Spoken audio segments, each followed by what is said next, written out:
জয়গুরু। জয় শোনা যাচ্ছে?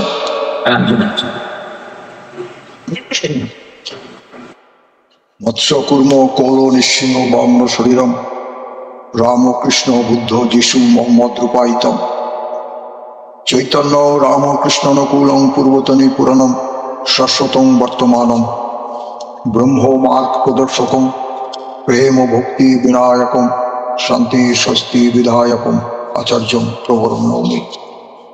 পূজনীয় অবিনবাবু বৈষ্ঠ পরিবারের প্রতি প্রত্যেকের শ্রীচরণে জানাই আমার ভক্তিপূর্ণ শত সহস্র কোটি প্রণাম ও আনন্দিত জয়গুরু। এই প্রভাতী সোদপুর সৎসঙ্গ মঞ্চে উপস্থিত শ্রী শ্রী ঠাকুরের পবিত্র পুত পাঞ্জাধারী কর্মীগণ, ইষ্টপ্রাণ দাদা, ভক্তিমতী মায়েরা ও আমার বয়সে ছোট ভাই বোনেরা, প্রত্যেকের যথাযোগ্য স্থানে আমার স্নেহ, ভালোবাসা, প্রীতি, শুভেচ্ছা, প্রণম্য পদে প্রণাম, শ্রদ্ধা ও আনন্দিত জয়গুরু। আর আমাদের অশেষ শ্রদ্ধেয় সকলের শ্রদ্ধেয় অপরেশ দাদা, তার প্রতি আমি কৃতজ্ঞতা জ্ঞাপন করি। তাকেও জানাই আমার শ্রদ্ধা, প্রণাম ও আনন্দিত জয়গুরু। তিনি আমাকে আজকে গতকাল আমন্ত্রণ জানিয়ে সুযোগ করে দিয়েছেন পরম দয়ালের কথা বলার জন্য। তবে পরম দয়ালের কথা বলার যে যোগ্য মানুষের প্রয়োজন, যোগ্য মনের প্রয়োজন, তেমন আমি নই, হয়ে উঠতে পারিনি। তো আমার অনুভূতির সামান্য কিছু আমি চেষ্টা করব। ভুলভ্রান্তি হলে আপনারা নিজ গুণে আমাকে শুধরে দেবেন, আমি কৃতজ্ঞতা থাকবো সকলের প্রতি। আসল কথা এটাই সবথেকে আমার বিস্ময়ের লাগে যে পরম দয়ালের কথা আমরা একই কথা শুনছি আজকে জীবনভর ধরে, কিন্তু কখনো পুরনো মনে হচ্ছে না। এটাই সবথেকে আমার কাছে আশ্চর্য লাগে। একই গান শুনছি, এই যে মায়েরা দাদারা এত অপূর্ব সুন্দর গান গাইলেন, মানে মনে হচ্ছে সঙ্গীত অমৃত সাগরে ভেসেছিলাম। অপূর্ব অপূর্ব। আমি হয়তো একদম প্রথম থেকে জয়েন করতে পারিনি, আমারও এখানে প্রার্থনার টাইম ছিল, সেটা মেক আপ করে। আমরা সবাই জানি যে আমরা একদিন পৃথিবীতে এসেছি, আবার একদিন সব ছেড়ে চলে যেতে হবে, সবাইকে ত্যাগ করে চলে যেতে হবে, সবকিছু ছেড়ে যেতে হবে। কিন্তু কেউ চাই না আমরা যে আমাদের মৃত্যুর আগে মৃত্যু হোক, এটা আমরা কেউ চাই না। অর্থাৎ মৃত্যুর পথে জীবনটা হাঁটু কেউ আমরা চাই না। জানি একদিন আমরা চলে যাব, মৃত্যু হবে। মৃত্যু হবে একদিন জেনেও আমরা বাঁচতে চাইছি, চলতে চাইছি। এই বাঁচাও চলাটাই হলো অস্তিমুখী চলন। একবারও মৃত্যুর কথা মনে আসে না এই অস্তিমুখী চলনে চলতে গিয়ে। এই অস্তিমুখী চলন মানে যিনি অস্তিত্বের উৎস, যিনি জীবকুলের অস্তিত্বের উৎস, অর্থাৎ ঈশ্বরমুখী, উৎসমুখী, এই যুগে যুগে ঈশ্বররূপী মহামানব ধরাধামে নেমে আসেন মানুষের মৃত্যুমুখী চলনগুলোকে অস্তিমুখী চলনে অভ্যস্ত করে দিতে। এই কলিযুগে কল্কি অবতার হয়ে এলেন মানুষের মাঝে, জীবকুলের মাঝে এই সৎনাম, সদ্দীক্ষা, এই সৎসঙ্গ প্রতিষ্ঠাতা করতে পরম দয়াল, পরম প্রেমময় শ্রী শ্রী ঠাকুর অনুকূলচন্দ্র। আর এই সৎনাম, সদ্দীক্ষা, সৎসঙ্গের উৎস হলেন এই সদ্গুরু পুরুষোত্তম শ্রী শ্রী ঠাকুর অনুকূলচন্দ্র। শ্রী শ্রী ঠাকুর আবিষ্কার করে গেলেন নতুন জিনিস। কি? সেটা হচ্ছে ভালোবাসাটা যে বিজ্ঞান, লাভ ইজ সায়েন্স, তিনি সেটা জগতের কাছে আবিষ্কার করে দিয়ে গেলেন। যে ভালোবাসা যা বিজ্ঞান তা প্রমাণ করে দিয়ে গেলেন।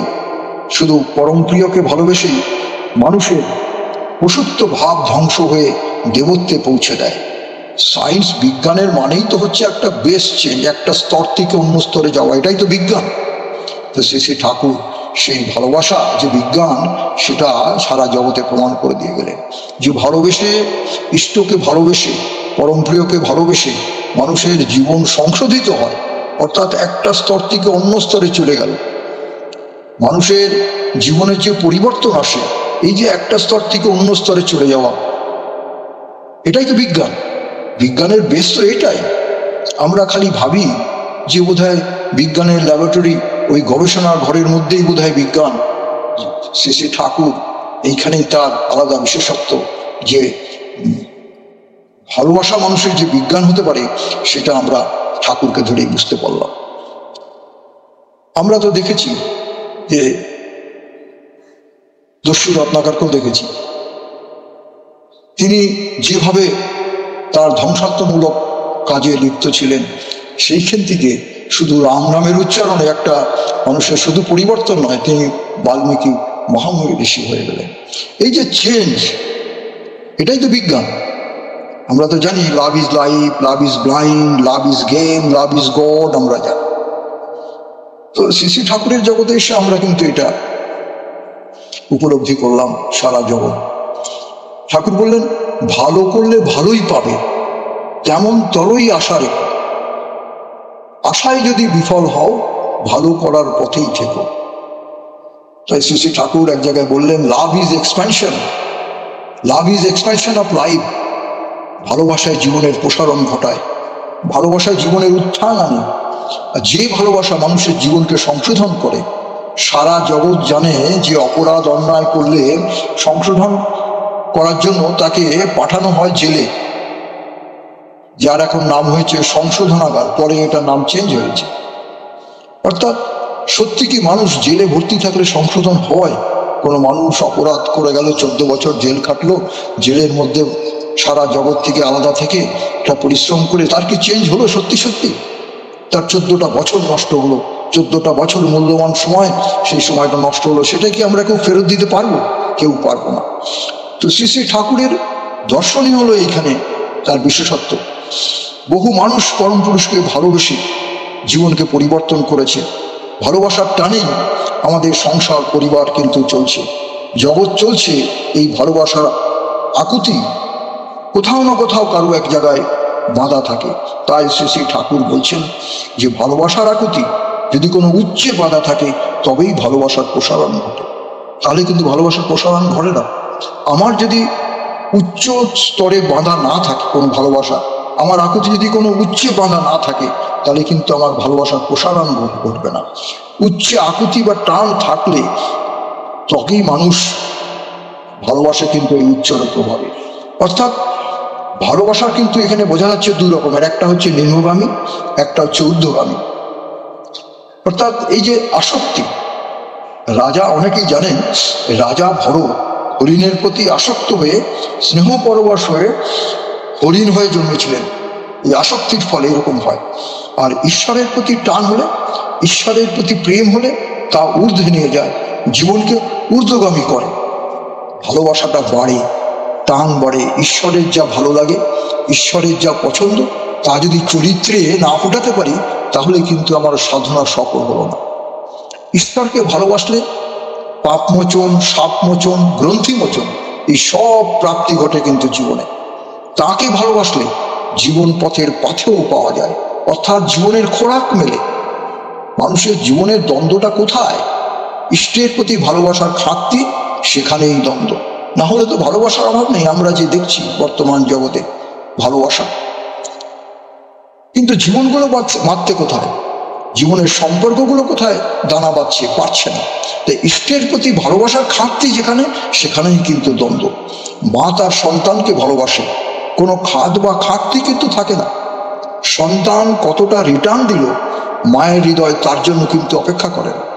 সন্তান যদি এতটুকু ভালোবাসে, মায়ের বুকটা ফুলে যায়, ভরে যায়। সেই রকম তিনি হলেন আমার মাতা, পিতা, গুরু সব, অল ইন ওয়ান। মায়ের যেমন সন্তানের প্রতি যেন কোনো কন্ডিশন থাকে না, ভালোবাসার জন্য শুধু ভালোবাসে, নিঃস্বার্থ ভালোবাসা। মা ভালোবেসে তৃপ্তি পায়, এই তৃপ্তিটাই আসল। তাকে ভালোবাসাই হলো আমার জীবনের সাধনা। এই তৃপ্তিটা যখন আসবে, তখনই বুঝবো আমি সাধনায় দিকে আমি এগোতে পারছি। অনেক সময় দেখা যায় যে হয়তো আমরা সবাই নয়, আমরা সংসারের সব কাজকর্ম করি, ঠাকুর বাড়ি যাওয়ার কথা বললে দেখবেন সংসারের কত কর্তব্য, কত দায়িত্ব, কত আমরা কারণ দেখাই চলে আসে, ঠাকুর বাড়ি আবার যাওয়া হয় না, যদিও যাওয়া হয় অনেক কষ্টে অনেক দিন পর। সময় হচ্ছে না, কখন যাব, কেমন করে যাব, কিভাবে যাব, ওখানে গিয়ে থাকার জায়গা কি করে পাবো, এই সমস্তগুলো এটা আমার ব্যক্তিগত জীবনেও আসতো। আমি তার জন্য এটা আমি অন্তরে আসছে বলে আমি তাই বলছি যে ওখানে গিয়ে ঘর পাবো কি পাবো না, কি অবস্থায় থাকবো, এখানে ঘর কে দেবে আমাকে ওখানে। কিন্তু এই যে সকল বাসনার জন্য আমরা এই দুটো হাত ব্যবহার করি, এই ঠাকুরের জন্য কিন্তু একটা আমার হাত থাকে, সেটা হচ্ছে অজুহাত। এই অজুহাত যতক্ষণ থাকবে তার প্রতি কিন্তু আমার সাধনার দিকে আমি সফল হতে পারবো কিনা এটা আমার মনে হয়। তার সঙ্গে জড়াতে পারি না আমি, আমার এসে সামনে এই দুটো হাতের পরে আরেকটা হাত এসে সামনে চলে আসে, সেটা হচ্ছে আমার অজুহাত। আমার সংসারের মধ্যে তাকে আমি আমার মতো করতে পারিনি, সবাইকে করেছি। আজকে যদি আমার যে কোনো আত্মীয় বা সন্তান কন্যা বা যার দূরে দূরে থাকুক, তার প্রতি কিন্তু আমার যেমন টান, অর্থাৎ আমি আমার প্রিয় পরম প্রিয়কে বলছি, কিন্তু তার প্রতি আমার টান আমার জন্মাতে পারেনি। যদি জন্মাতে পারতো আমি চিন্তা করব না ওখানে গেলে ঘর পাবো, ওখানে গেলে কোথায় জায়গা কে দেবে, এটা একটা আমাদের অজুহাত হয়ে দাঁড়ায়। তাই তাকে আমাকে সেই সংসারের থেকে তাকে আলাদা আমরা করছি, মানেই হচ্ছে তাকে আমার ভালোবাসায় কিন্তু খাদ। এই জায়গাটা আমাদের কিন্তু হয়তো কম বেশি সবাই না, আমি আমার অনুভূতি থেকে বলছি, আমি অন্য সবাইকে বলতে পারি না। আর এই ঠাকুর বাড়ি যাওয়া মানে একটা তীর্থের মতো কাজ করে। আমরা কি করি, তীর্থ মানে কি বুঝি, এই মানস তীর্থ, দেবতীর্থ, প্রজাপতি তীর্থ, বৃন্দাবন, কাশী, গঙ্গাসাগর, পুরী, বৃন্দাবন, এই মক্কা, মদিনা, এইগুলোই আমরা বলছি এগুলো তীর্থ করি। কত ছুটি নিয়ে, কত দূর থেকে টিকিট কেটে, কত পয়সা খরচ করে আমরা কিন্তু এগুলো যাচ্ছি। কিন্তু আমি যেতে বারণ করছি না, নিশ্চয়ই যাবে, নিশ্চয়ই ঘুরবো আমরা। কিন্তু একটা কথা আমার, এই যে এত মানুষ এত তীর্থস্থান করছে, আমি সত্যিকারে তাদেরকে জিজ্ঞেস করতে চাই, সত্যি কি মানুষের মনের খাঁকতি মিটেছে, মনের খোরাক এসেছে? যত পৃথিবীতে মানুষকে জিজ্ঞেস করে দেখবেন যে যদি তারা ঘুরে এসছে, এই ঘুরে এসে মন্দির থেকে বেরোবার পরেই কিন্তু তারা আবার সেই পুনরায় জগতে চলে গেছে। তাই একটা প্রবচনও আছে যে সপ্তপুরুষ বলেছেন, কোটি কোটি তীর্থ করে, কোটি কোটি ধাম, जब तक सदगुरु ना पावे तब तक कांचा काम। कोटि कोटि तीर्थ करे, कोटि कोटि धाम, जब तक सदगुरु ना पावे तब तक कांचा काम। অর্থাৎ যতক্ষণ না আমরা সদ্গুরু দর্শন, সদ্গুরু তীর্থ না করছি, তখন কোটি কোটি ধাম ভ্রমণ করলো, তীর্থ করলো, কিন্তু আমার জীবনের সেগুলো সবই পাকা হবে না, কাঁচা থেকে যাবে। তাই আমার এই ইষ্টগুরু পুরুষোত্তম, তাকেই আমার চাই জীবনে, যিনি সর্বশক্তির আধার, যিনি খর ও অক্ষরের অতীত, সত্তা পুরুষোত্তম বা ইষ্ট, যার ভালোবাসা, যার কৃপা দয়া অপার মহিমা লাভ করে আমরা ধন্য হয়ে উঠি, আমাদের জীবন ধন্য হয়ে ওঠে।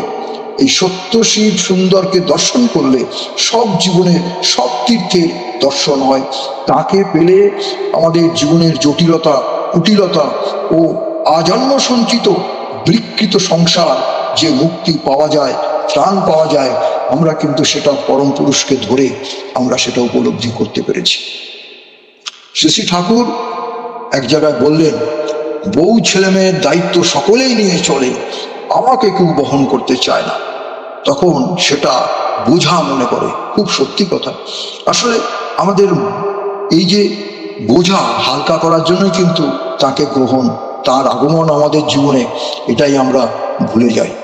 দেখবেন একটা সাধারণ মাঝে মাঝে এই ছবিগুলো দেখা যায় যে কোনো মহিলার হাতে যদি 10 কেজি 15 কেজির একটা চাল বা গম বা আটা যে কিছু তারা অনেক সময় বইতে যান, বয়ে নিয়ে আসে ব্যাগে করে, তো দিলে একটুখানি হেঁটে আবার তারা দাঁড়িয়ে যায়, একটুখানি হেঁটে আবার তার দাঁড়িয়ে, কেন না বোঝা লাগে, এই যে 10 কেজি 5 কেজি চাল এর বোঝা লাগে আটা বা গম। কিন্তু দেখবেন ওই মহিলার কোলে যদি 15 কেজির একটি শিশুকে বা বাচ্চাকে দিয়ে কোলে নিয়ে থাকে, তখন কিন্তু তাকে বোঝা বলে মনে হয় না। কেন? কেন তাকে তো আমি ভালোবাসি, আমার সন্তান। তাই এখানে স্পষ্ট প্রমাণ হচ্ছে যে যেখানে ভালোবাসা থাকে, যেখানে মনের আকুতি থাকে, যেখানে মনের টান থাকে, পৃথিবীর কোনো ভারী বোঝা মনে হয় না। ঠিক শ্রী ঠাকুরও আমাদের জীবনকে আমাদের সেরকম করে যদি আমরা নিতে পারি, আমাদের কোনো কিছুই আমাদের কিন্তু বোঝা মনে হবে না, টান মনে হবে না। এই যে চুম্বকের ধর্মের জন্য লোহাকে যে লোহার টুকরোকে আকর্ষণ করে তাকে বলা হয় চুম্বকত্ব, ম্যাগনেটিজম। অর্থাৎ চুম্বক সর্বদা এই সাউথ পোল আর এই নর্থ পোল, এই উত্তর আর দক্ষিণ মেরু এই মুখ করে থাকে। চুম্বক এবং লোহার টুকরোকে স্পর্শ করে না, কিন্তু আকর্ষণ করে। এই তেমনি তার সঙ্গে আমার ভালোবাসা, তিনি তো বৃত্তি প্রবৃত্তির ঊর্ধ্বে, আর আমরা কিন্তু কেউ বৃত্তি প্রবৃত্তির ঊর্ধ্বে নয়। অর্থাৎ সাউথমুখী, উত্তরমুখী, দক্ষিণমুখী, অথচ আকর্ষণ। এই আকর্ষণ যতক্ষণ আমার তার প্রতি যত থাকবে, ততই কিন্তু আমার জীবনে পরিবর্তন আসবে এবং ততই কিন্তু আমি জীবনে উন্নত হয়ে উঠব। ফিলিংসটা আসবে যে what is love. Shri Shri Thakur এক জায়গায় বলছেন যে expansion is delight, contraction is rejection. Expansion is delight, অর্থাৎ সংকোচনেই দুঃখ, প্রসারণেই সুখ। এই সংকোচনটা কিসের আর প্রসারণটাই বা কিসের? দেখবেন আমরা এই যে যখন কোনো জায়গায় কোনো আগে, এখন সিনেমা হলেও দেখা যায়, যে আমি একটা উদাহরণ দিয়ে বলছি, যে আমরা সিনেমা যখন দেখি, হলের মধ্যে কি দেখি, যে আমরা সবাই বসে থাকি, সামনে একটা বড় পর্দার উপরে ছবিগুলো দেখি আমরা, যে নায়ক নায়িকা, নানা রকমারি ঘটনা, গান ইত্যাদি এগুলো আমরা দেখি। তো এই যে গল্পের ছবিগুলো পর্দার উপরে ভেসে ওঠে খুব সুন্দরভাবে, কিন্তু ওই ছবিগুলো থাকে কোথায়? ওই ছবিগুলো নেগেটিভ অবস্থায় থাকে। একটা ফিল্ম থাকে, ছোট ফিল্ম, সরু, এবং সেটা প্রজেক্ট মেশিন থেকে, মেশিনের ফিল্মগুলো পুরোটা রোল, যে নেগেটিভ থাকে রোল করা আকারে থাকে, সেই নেগেটিভগুলো আমরা ওই মেশিনের মধ্যে দিয়ে কোনো ছবি, তার মানুষটা সুন্দর, মুখটা কার, এই ফিল্মে কিন্তু আমরা দেখতে পাই না। কিন্তু একটা নেগেটিভ করা ফিল্ম যদি আমরা দেখি খালি চোখে, কেউ কিন্তু বুঝতে পারবো না যে মানুষটার মুখটা কেমন, মানুষটা সুন্দর কিনা, মানুষটার পোশাক কেমন, কেউ কিন্তু ধরতে পারবো না, কাউকে ভালো করে চেনাও যাবে না। কিন্তু ওই নেগেটিভ থেকে প্রজেক্ট মেশিনের মাধ্যমে আমরা ছবিটা যদি দেখি, এক্সপ্যানশন করে পর্দায় ফুটে ওঠে, তখন কিন্তু সেই এক্স্যাক্টলি আমাদের মধ্যে নেগেটিভ ফিল্মটা যে বাসা বেঁধেছিল, কেউ কাউকে বুঝতে পারি না, কেউ কাউকে চিনতে পারছিলাম না, এমনকি আমি নিজের নেগেটিভ দেখেও চিনতে পারি না। আমার মধ্যে প্রতিটি সত্তার মধ্যে যে নেগেটিভ ফিল্মের মতো একটা সুন্দর মন, সুন্দর হৃদয়, সুন্দর ভাবনা, সুন্দর বিচারগুলো যে নেগেটিভে লুকিয়ে আছে, আসল ছবিটা যেমন পর্দার চোখে দেখতে পাই, তেমনি আমি যদি পরম সত্তার সঙ্গে, পরম পুরুষের সঙ্গে যুক্ত হই, আমার সত্তার কিন্তু এক্সপ্যানশন ঘটে। সেই মেশিনের মধ্যে দিয়ে যেমন আমরা পর্দার উপরে দেখতে পাই, ঠিক ব্যক্তি সত্তা যখন এই পরম সত্তা অর্থাৎ বৃহৎ আত্মার সঙ্গে যেমন যোগ হয়, আত্মার তখন চরম প্রাপ্তি ঘটে ওই বড় পর্দায় মতো দেখা। আমার জীবনের উদ্ভাসিত হয়ে ওঠে আমার ভালোবাসা, আমার শ্রদ্ধা, আমার বিবেক, এই এক্সপ্যানশন হয়।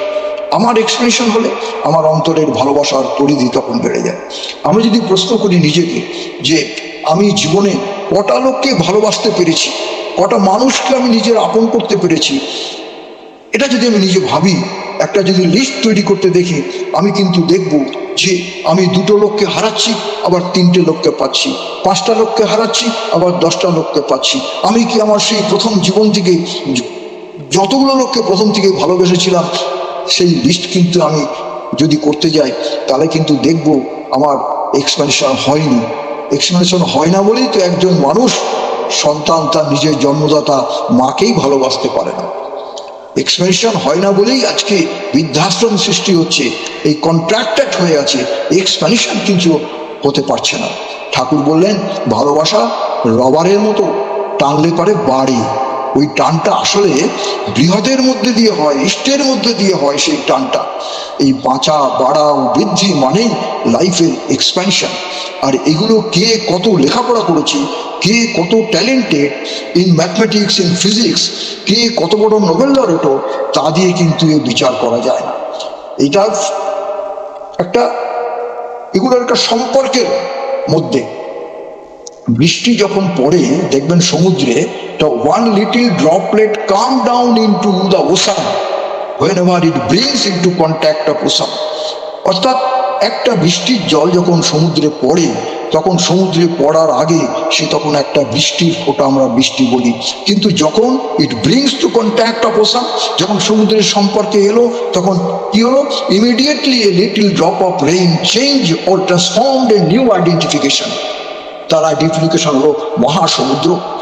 এই সমুদ্রে পড়ার আগে ছিল বৃষ্টি, যেই একটা লিটল ড্রপ সমুদ্রে পড়ে গেল, তার নতুন একটা চরিত্র হলো, নতুন আইডেন্টিফিকেশন হলো, নিউ লাইফ জন্ম করলো, নিউ লাইফ বর্ন হলো। নাও if we try to discover the droplet of rain water not seen, আমি যদি সমুদ্রের মধ্যে খুঁজি যে বৃষ্টির ড্রপটা কোথায়, খুঁজে পাবো না। ঠিক আমরা এই যে জীবাত্মা, আমরা যখন পরম সত্তায় মিলিত হব সত্যি সত্যি, তখন কিন্তু আমি থাকবো না। কারণ তার জীবন চরিত্রের সঙ্গে, তার অনুশাসনের সঙ্গে আমি এক্সপ্যান্ড হয়ে আমিও তখন ছোট ছোট ঠাকুর হয়ে উঠবো। শ্রী ঠাকুর তো বলেছেন, সরোজিনী মা একদিন শ্রী ঠাকুরকে জিজ্ঞেস করছিলেন, ঠাকুর আপনি আমাদের কাছে কি চান? ঠাকুর বলেছিলেন, আমি চাই তোমরা একজন ছোট ছোট ঠাকুর হয়ে ওঠো। এই ঠাকুর হয়ে উঠতে গেলে আমাকে সেই মহাসাগরের সঙ্গে বৃষ্টির জল যেমন মিলে যায়, তখন আর চেনা যায় না, তখন তাকে তার পরিচয় একটা হয়ে যায়, তার সাগর, মহাসাগর বলি আমরা।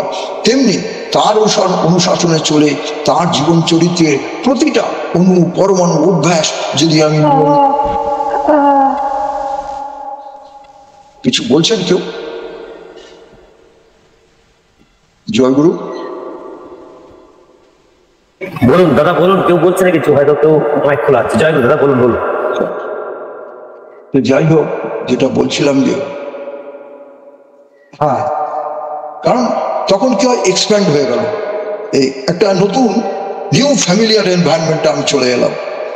একজন মানুষ, ব্যক্তি মানুষ, ক্ষুদ্র সত্তা যখনই ইষ্টগুরুর সঙ্গে দীক্ষার মাধ্যমে যোগযুক্ত হয়, ইষ্টের গুণাবলী পেয়ে বসে, all the divine qualities of ishta attributed in the person, it is happen by default. এটা কিন্তু অটোমেটিক হয়ে যায়, এর জন্য আলাদা করে কোনো পরিশ্রম করতে হবে না।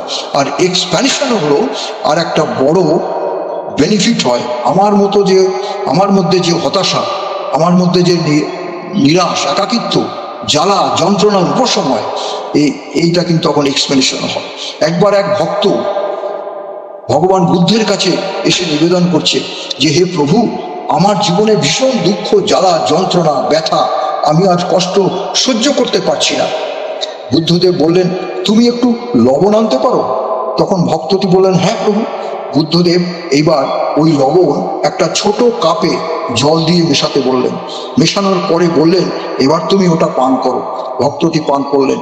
বুদ্ধদেব বললেন, কেমন লাগলো? তখন ভক্ত বলছে, ভীষণ লবণাক্ত, লবণে পুড়ে গেছে, সারা মুখটা আমার লবণের স্বাদে ভরে গেল। তখন বুদ্ধদেব বলছেন, ওই সমপরিমাণ লবণটা তুমি নিয়ে এসো আমার সাথে আবার। এবার ওই লবণটা বুদ্ধদেব তাকে সঙ্গে নিয়ে গিয়ে একটা দিঘিতে ফেলে দিলেন। এবার তুমি দিঘির জলটা পান করো, বুদ্ধদেব বলছেন। ভক্তটি ওই দিঘির জলটা পান করলো। বুদ্ধদেব বলছেন, কেমন লাগলো? ভক্ত তখন বলছেন, কোনো লবণের স্বাদ তো পেলাম না প্রভু, যেমন নর্মাল ওয়াটার, এই স্বাদই সেই স্বাদই পেলাম। তখন বুদ্ধদেব বলল, কেন এমন হলো বলো তো?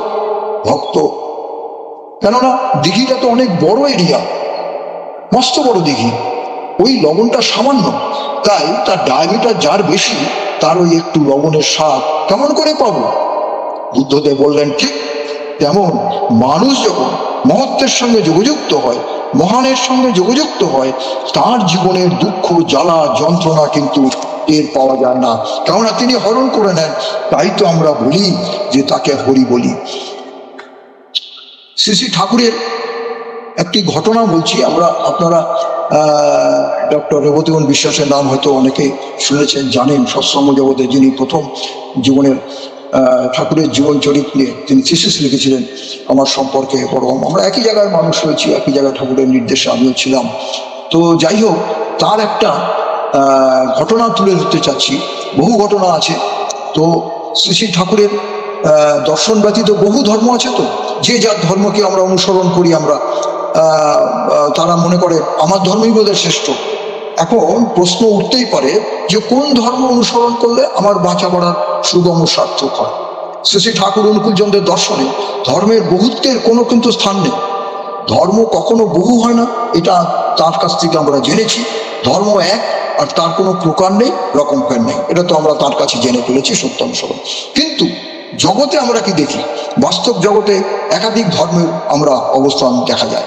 হিন্দু ধর্ম বলুন, মুসলমান ধর্ম, খ্রিস্টান ধর্ম, বৌদ্ধ ধর্ম, ইহুদি ধর্ম ইত্যাদি ইত্যাদি অনুগামী ধর্মের বহুত্ব স্বীকার করে চলেছে জগৎ। শ্রী শ্রী ঠাকুর তাই বললেন যে হিন্দু ধর্ম, মুসলমান ধর্ম, খ্রিস্টান ধর্ম, বৌদ্ধ ধর্ম ইত্যাদি কথা আমার মতে ভুল। বরং ওসবগুলি মত। কোনো মতের সঙ্গে কোনো মতের প্রকৃতপক্ষে কোনো বিরোধ নেই। এই ভাবের বিভিন্নতা রকমকে একটাকেই নানা প্রকারে একরকম অনুভব করা, সব মতই সাধনা বিস্তারের জন্য। তবে তা নানা প্রকারের হতে পারে। আর যতটুকু বিস্তারে যা তাই অনুভূতি, জ্ঞান, তাই ধর্ম অনুভূতির ওপর। এই ডক্টর রেবুদেমন বিশ্বাস এই ধর্মের উপরে এই নিউ ইয়র্ক ইউনিভার্সিটিতে ভাষণ দিচ্ছিলেন। আর এই ধর্মের কনসেপ্ট অর্থাৎ ধর্মের যে বহুত্ব তাকে খণ্ডন করার জন্য। তো রেবতীদা বললেন তারা শুনবে কেন? তার ভাষণে রেবতীদা বললে তা শুনবে কেন তারা? সেই ঘটনাটুকু আমি বলবার চেষ্টা করছি। ঠাকুর অনুকূল চন্দ্রকে অনেকেই তখন নাম শোনেনি, যখন তিনি 72 এর কথা, এটা জানেও না। রেবতীদা যেটা তার ভাষণে যে যুক্তি উপস্থাপিত করেছিলেন, তিনি তখন ধর্ম সম্বন্ধে তাকে ছেঁকে ধরা হয়েছিল। তখন তারা তাদের সামনে ডক্টর রেবতীমোহন বিশ্বাস যেটা বলেছিলেন যে সাগরের জল, গঙ্গার জল, প্রস্রবণের জল, নলকূপের জল প্রভৃতি নানা জায়গার জলের সঙ্গে আমাদের পরিচয়। এই পৃথক পৃথক জলের অস্তিত্ব আমাদেরকে স্বীকার করতেই হয়। এর থেকে যদি আমি সাগর, গঙ্গা, প্রস্রবণ, এই নলকূপ প্রভৃতি এই বিশেষণবাচকগুলো শব্দগুলো যদি বাদ দেওয়া যায়, তাহলে তো থাকে শুধু একটি শব্দ, একটি বস্তু, সেটা হলো জল। এইবার প্রত্যেক জলের নমুনাটা যদি নেওয়া যাক না কেন, দেখা যাবে জল সর্বদাই জল। প্রত্যেক জলের নমুনার আণবিক ঘটনা সর্বদাই কিন্তু 2 পরমাণু হাইড্রোজেন এবং 1 পরমাণু অক্সিজেন এর সমন্বয়ে গঠিত। সেই নমুনার সাগর, গঙ্গা, প্রস্রবণ, নলকূপ যেখান থেকে আমরা সেই জলটা নেই না কেন, কিন্তু সেই যদিও সাগরের জলে মিশ্রিত লবণের পরিমাণ বেশি, বা প্রস্রবণের জলে মিশ্রিত গন্ধকের পরিমাণ বেশি, নলকূপের জলে মিশ্রিত লৌহের পরিমাণ বেশি থাকতে পারে, তাতে জলের স্বীয় স্বাতন্ত্র্যে কিছু এসে যায় না। জল জলই থাকে। তবে যে উৎস থেকে জলের নমুনা নেওয়া হয়, সেই উৎসের নমুনা সারে কিন্তু সেই নমুনার নামকরণ করা হয়। যখন সাগর থেকে নেওয়া হয় বলা হয় সাগরের জল, যখন নলকূপ থেকে নেওয়া হয় বলা হয় নলকূপের জল। সুতরাং উৎস যাই হোক না কেন, জল নিজস্ব স্বাতন্ত্র্যে জলই থাকে। ঠিক তেমনই ধর্ম অর্থাৎ বাঁচা বাড়ার নীতিবিধি, যা আমাদের জীবনকে ধারণ করে, যা বৃদ্ধির পথে নিয়ে যায়, যা বিভিন্ন যুগে বিভিন্ন প্রেরিত পুরুষের মুখ থেকে নিঃসৃত হয়েছে এবং তাদের জীবনের আচরণের মধ্য দিয়ে লোকসম্মুখে উপস্থাপিত হয়েছে। এই নীতিবিধি ফর বিইং অ্যান্ড বিকামিং যখন প্রভু জিসাস খ্রাইস্টের শ্রীমুখ থেকে নিঃসৃত হয়েছে, তখন তাকে বলা হয় খ্রিস্টীয় ধর্ম। যখন ভগবান বুদ্ধের শ্রীমুখ থেকে নিঃসৃত করা হয় যে নীতিবিধি হয়েছে, তাকে তখন বলা হয় বৌদ্ধ ধর্ম। হযরত রসুলের শ্রীমুখ থেকে যখন নিঃসৃত হয়েছে তার বিধিবিধানগুলিকে, তাকে বলা হয় ইসলাম ধর্ম বা মুসলমান ধর্ম বলা হয়ে থাকে। অর্থাৎ ঋষি বা প্রেরিত পুরুষোত্তমের শ্রীমুখ নিঃসৃত বিধানকে অর্থাৎ ধর্ম বা পরবর্তীকালে এই হিন্দু ধর্ম নামে সুবোধিত। সুতরাং ধর্মের উৎস যিনি হন না কেন, ধর্ম কিন্তু সর্বকালে সর্বক্ষেত্রে এক এবং অভিন্ন। ঠিক তেমনই আমার অনুভূতিতে বলে জল আর ধর্ম এই দুয়ের মধ্যে অনেক মিল। দুটিরই না রং আছে, দুটোরই না রূপ আছে, তবুও বেঁচে থাকার জন্য কিন্তু দুটোই জরুরি। তো জলের আর এক নাম জীবন, তেমনি ধর্মের আর এক নামও জীবন। জল যেমনকে জীবন বাঁচিয়ে রাখে, ধর্ম তেমনই জীবনকে ধারণ করে। জীবনকে ধারণ করা মানে সত্তাকে অক্ষত অখণ্ড রাখতে সাহায্য করে। তাই শ্রী শ্রী ঠাকুরের দর্শনে ঈশ্বর এক, ধর্ম এক, প্রেরিত পুরুষ এক। একবার এক ভক্ত প্রশ্ন নিবেদন করলেন যে ঠাকুর, ধর্মের জন্য আমাদের জীবন না আমাদের জীবনের জন্য ধর্ম? শ্রী ঠাকুর যা বললেন যে ধর্মের মধ্যে জীবন তো আছেই, তদুপরি আছে বৃদ্ধি। তাই জীবন এবং ধর্ম এই দুয়ের মধ্যে ধর্মই ব্যাপক। তাই আমি তো বুঝি ধর্মের জন্য জীবন। ধর্ম বলতে বাঁচা বাড়া বাদ দিয়ে যদি অন্য কিছু বোঝায়, সে ধর্মের সঙ্গে জীবনের সম্বন্ধ কতটুকু তা আমি বুঝতে পারি না। জল যেমন জীবনকে বাঁচিয়ে রাখে, ধর্ম তেমন জীবনকে ধারণ করে রাখে। কেননা শ্রী ঠাকুর বললেন ধর্ম হলো বাঁচা বাড়া, ধর্মই চাই ধর্মপরায়ণ না হলে মানুষ প্রবৃত্তি পরায়ণ হবে এবং তাতে বাঁচা বাড়া বিপন্ন। এটা শ্রী ঠাকুরের কথা, আমার কথা নয়। স্বামী বিবেকানন্দ যাকে বলেছেন হওয়ার বিজ্ঞান, সায়েন্স অফ বিকামিং, সেই ধর্ম মানে তাই তার সত্তাকে ধরে রাখে। যে আদর্শ, নীতিবিধি, আচার আচরণ, চিন্তা ভাবনা, কর্ম মানুষের অস্তিত্বকে বৃদ্ধির পথে ধরে রাখে, সেইগুলিকেই সার্থকভাবে কথায় প্রকাশ করতে গেলে ধর্ম ছাড়া আর অন্য কোনো শব্দ নেই। মানুষের মনুষ্যত্ব উত্তরণ, এই দেবত্বের অধিরোহণ ঘটায় একমাত্র এই ধর্মই। ধর্ম হলো, ধর্ম বলে কতগুলি অনুষ্ঠান সমাজে আমরা যে করি সেটা আনুষ্ঠানিক ধর্ম। এগুলি ধর্মের ফান্ডামেন্টাল নয়, এগুলি প্রয়োজন থাকলেও যথাসর্বস্ব নয়। সমাজের জীবনে, মানুষের জীবনে ধর্ম মূর্ত হয় আদর্শে। এই আদর্শ ভাগবত নয়, বাস্তবে মূর্ত। ধর্মের আদর্শ মহাপুরুষ, পুরুষোত্তম বর্তমান প্রেরিত পুরুষ, পুরুষোত্তম শ্রী ঠাকুর অনুকূলচন্দ্র। ওই জীবন্ত আদর্শকে কেন্দ্র করে না চললে জীবনের ব্যালেন্স কিছুতেই রক্ষা করা যাবে না। পূর্বতন্ত্রের যুগোপযোগী অনুপূরক বর্তমান মহাপুরুষ পুরুষোত্তম শ্রী ঠাকুর অনুকূলচন্দ্র মূলত এক, এবং এই এক বার্তাবাহী ও বৈশিষ্ট্যপালী অপরায়মান। মানুষ মাত্রেই বৈশিষ্ট্য অনুপাতিক পরিপোষণের মধ্য দিয়ে অযোগ্য যোগ্য হয়ে ওঠে, যোগ্যকে যোগ্যতর করে তোলেন, যোগ্যতরকে যোগ্যতম করে করেন। এই হীনমন্যতা, দারিদ্র ব্যাধি, সংকীর্ণতা, অর্থাৎ এক কথায় মানুষকে প্রবৃত্তির অধীশ করে তোলাই কিন্তু এই ধর্মের মূল কথা। বর্তমানকে অবলম্বন করে চলার মধ্য দিয়েই কিন্তু পূর্বতনকে উপলব্ধি করা যায়। শ্রী ঠাকুরের কাছে এসে সেটাই আমরা বুঝতে পারলাম। আমার সময় হয়ে গেছে, আমি 2-1 মিনিট নিয়ে ছোট্ট ঘটনার মধ্যে আমি শেষ করে দেবো। ইউনিভার্সিটিতে ডক্টর রেবতীমণি বিশ্বাস ভাষণ দিচ্ছেন। ওই একটা সেটা ছিল একটা শিক্ষা প্রতিষ্ঠান। সেখানে নানা লজিক্যাল অ্যানালিটিক্যাল যুক্তি খাড়া করছিল সেখানকার স্টুডেন্টরা। তো তাদের যুক্তি ছিল যে সকল ধর্ম যে আমরা মেনে নিতে বাধ্য হচ্ছি, কিন্তু বাস্তবে দেখা যায় পৃথিবীতে নানা ধর্ম এবং তাদের মধ্যে বিস্তর পার্থক্য। যেমন ইহুদি ধর্মে একজন ঈশ্বর, খ্রিস্টান ধর্মে একজন ঈশ্বর, মুসলমান ধর্মে একজন ঈশ্বর। এই সমস্ত প্রশ্ন তারা করেছেন ডক্টর রেবতীমণি বিশ্বাসকে। কিন্তু তারা বলছেন যে আমাদের প্রত্যেক ধর্মে তো আলাদা আলাদা ঈশ্বর। খ্রিস্ট ধর্মে একজন ঈশ্বর যিশু, মুসলমান ধর্মে ঈশ্বর তিনি হজরত, এরকম করে তাকে প্রশ্ন তুলেছেন। তখন এই আপনাদের ধর্মে তাকে বলছেন যে আপনাদের ধর্মে তো 3 জন ঈশ্বর, একজন ব্রহ্মা, একজন বিষ্ণু, একজন মহেশ্বর। রেবতীদা এই প্রশ্নের জবাবে সামনে তিনি যা বলেছিলেন আমি সেটি বলে শেষ করে দিচ্ছি। তার সেই ক্লাসের মধ্যে, সেই শিক্ষা প্রতিষ্ঠানের মধ্যে ছিলেন। এই প্রশ্ন করার পর ছাত্ররা যখন প্রশ্ন করলো, ওই ডায়াসে একজন প্রফেসর ছিলেন সামনে বসে। তখন একজন অধ্যাপক ছিলেন। ওই ছাত্রীটি প্রফেসর যে কোলকে দেখিয়ে বললেন যে ছাত্রীটিকে দেখিয়ে, ইনি কে? ছাত্রীটি তখন বলে উঠল, ইনি তো আমাদের প্রফেসর কোল। তখন রেবতীদা প্রশ্ন করলেন, প্রফেসর কোল যখন বাড়িতে যাবেন, তাদের সঙ্গে মেলামেশা যখন কথাবার্তা বলবেন, ছেলে মেয়ে তাকে বাড়িতে কি বলে ডাকবে? ছাত্রীরা তখন একসঙ্গে উত্তর দিল, of course they will address him a dad. অবশ্যই তাকে বাবা বলে ডাকবে ছেলে মেয়েরা। এইবার রেবতীদা আবার একটি প্রশ্ন ছুড়ে দিলেন ছাত্রীদের কাছে। এইবার প্রফেসর কোল যখন তার স্ত্রীর কাছে যাবেন, ঘর সংসার করবেন, তখন স্ত্রী তাকে কি বলে ডাকবে? বাবা বলে সম্বোধন করবে? তখন ছাত্রীরা বললো, ছাত্রীরা বললো, no, of course no, to Mrs Cole is surely husband. তার স্ত্রীর কাছে সে তখন স্বামী দেবতা, অর্থাৎ হাজবেন্ড। এই যে রেবতীদার সঙ্গে প্রশ্ন ছুড়ে দিলেন তাদের উদ্দেশ্যে। এইবার রেবতীদা বললেন, এবার বলো তোমরা কতজন কোলকে পেলে, কতজন প্রফেসর কোলকে পেলে? 3 জন কোলকে পেলে কি? সকলে তখন স্পিকটি নট, একদম চুপ করে থাকলো। তখন তারা বলল, সকলেই নিরুত্তর। তখন রেবতীদা তখন এক্সপ্রেশন করলেন, মিস্টার কোল কিন্তু একজনই।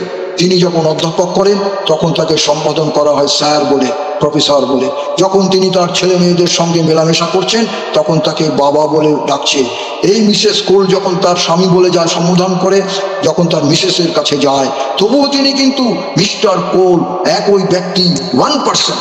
অর্থাৎ তিনি যখন যে ভাব নিয়ে যে কাজটি করেন তখন তাকে সেই নামে সম্বোধন করা হয়। এক্স্যাক্টলি হিন্দু ধর্মে একজন ঈশ্বর, তিনি অদ্বিতীয়, একমৈবদ্বিতীয়ম, কিন্তু তিনি ভিন্ন ভিন্ন নামে সম্বোধিত হন। যখন তিনি সৃষ্টি করেন তখন তাকে বলা হয় ব্রহ্মা, যখন তিনি সৃষ্টিকে রক্ষা করেন পালন করেন তাকে বলা হয় বিষ্ণু, এবং যখন তিনি সৃষ্টির উপরে মঙ্গল দান করেন তখন তিনি মহেশ্বর নামে পূজিত হন। God is one, but he is called by 3 different names because of his 3 different functional attributes. এইটাই ইন ফাংশনাল অ্যাট্রিবিউটস ধর্ম সেম অ্যান্ড ধর্মের ফাংশন, এই যে তাকে মানুষের জীবনে মূলত সমাধান। এই ব্রহ্মা বিষ্ণু মহেশ্বর, এই যে আমরা বলি গুরু ব্রহ্মা গুরু বিষ্ণু গুরু দেব মহেশ্বর, আমরা কিন্তু সেই একই ইষ্ট দেবতা, একই পুরুষোত্তমকে আমরা স্মরণ করি। তাই ঈশ্বর এক, ধর্ম এক। আমাদের জীবনে আমরা শ্রী শ্রী ঠাকুর এটা বিভিন্নভাবে আমাদেরকে বুঝিয়ে দিলেন। এর আগে কিন্তু এরকমভাবে জগৎকে কেউ বুঝিয়ে দিতে পারেননি। তাই এই বর্তমান পীড়িত পুরুষ তাকে মানলে আমরা বিগত সমস্ত সবাইকে মানা যায়। আমি হয়তো একটু সময়ও বেশি নিয়ে নিলাম, আমাকে ক্ষমা করে দেবেন। আমি শেষ করছি এখানে। সকলের ইষ্টচ্ছল জীবন, সকলের মঙ্গলময় জীবন প্রার্থনা করি। সকলে সুখে থাকুন, ভালো থাকুন, এবং পরম পিতার শ্রী পাদপদ্মে রাতুল চরণে প্রার্থনা করি সকলের মঙ্গল কামনা করে আমার বক্তব্যের বিরাম দিচ্ছি। জয় গুরু। কি বলবো, আমরা যুগ পুরুষোত্তমকে পেয়েছি। যে সময়ের মধ্যে আমরা হয়তো তাকে দেখিনি, কিন্তু আমরা পূর্বের যারাই থাকুন প্রত্যেককে আমরা পাই, তারই মধ্যে পাই। তাদের পূর্বতন যারাই তাদের যুগোপযোগী সব পরিপূরণ হচ্ছেন আমার পরম দয়াল শ্রী ঠাকুর। পূর্বতনেরই নবকলের নবযুগের নব ঠাকুরকে পেয়েছি আমরা। এই জন্যই সব থেকে বড় বেশি যে আমরা ভাগ্যবান যে তার নামে দীক্ষিত হতে পেরেছি। এইটা সবাইকে আমাদের বুঝতে হবে। কেন আমরা প্রেমময় ঠাকুর, অনেক ঠাকুরকেই বলা হয় প্রেমের ঠাকুর।